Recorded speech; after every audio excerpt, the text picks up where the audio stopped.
युवा प्रशिक्षणार्थींचं आंदोलन तात्पुरतं स्थगित करण्यात आलं। मुख्यमंत्र्यांच्या सचिवांसोबत चर्चेनंतर आंदोलन स्थगित करण्याचा निर्णय घेण्यात आला।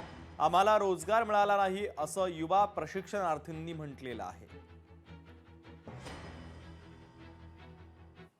कालचा जो इन्सिडेंट घडला, महिलांवरती लाठीचार्ज झाला, युवकावरती लाठीचार्ज झाला, या सर्व लाठीचार्जची न्यायिक चौकशी व्हावी आणि दोषीवर कठोर कारवाई करावी अशा प्रकारची मागणी पण लेखी स्वरूपात केलेली आहे। आणि त्यासाठी आम्हाला कोर्टात जावं लागलं तर कोर्टात पण जाऊ, पण आम्ही कालचा प्रसंग विसरू शकत नाही। हा महाराष्ट्रावरचा कलंक होता।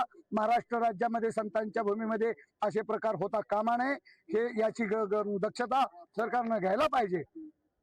या पुढील काळामध्ये आम्ही हे आंदोलन अधिक तीव्र करत, महापालिका असेल, जिल्हा परिषद पंचायत समितीच्या आता निवडणुका आहेत, या काळामध्ये सरकारला फिरणं मुश्किल करू, सगळ्यांना प्रश्नाचा भडीमार करू।